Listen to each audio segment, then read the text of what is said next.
چرا بسیاری از هواپیماها از آسمان افغانستان عبور نمی‌کنند؟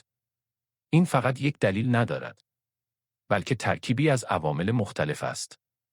جغرافیا، قوانین فضای هوایی و مسائل امنیتی. افغانستان با کوههای بلند و مسیرهای پیچیده احاطه شده است که برخی مسیرهای پروازی را دشوارتر می‌کند.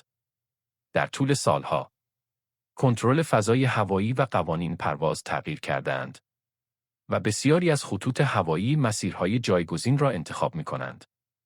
نه به این خاطر که غیر ممکن است، بلکه به این دلیل که نیاز به برنامه‌ریزی بیشتر دارد، هماهنگی بیشتر و گاهی ریسک بالاتر.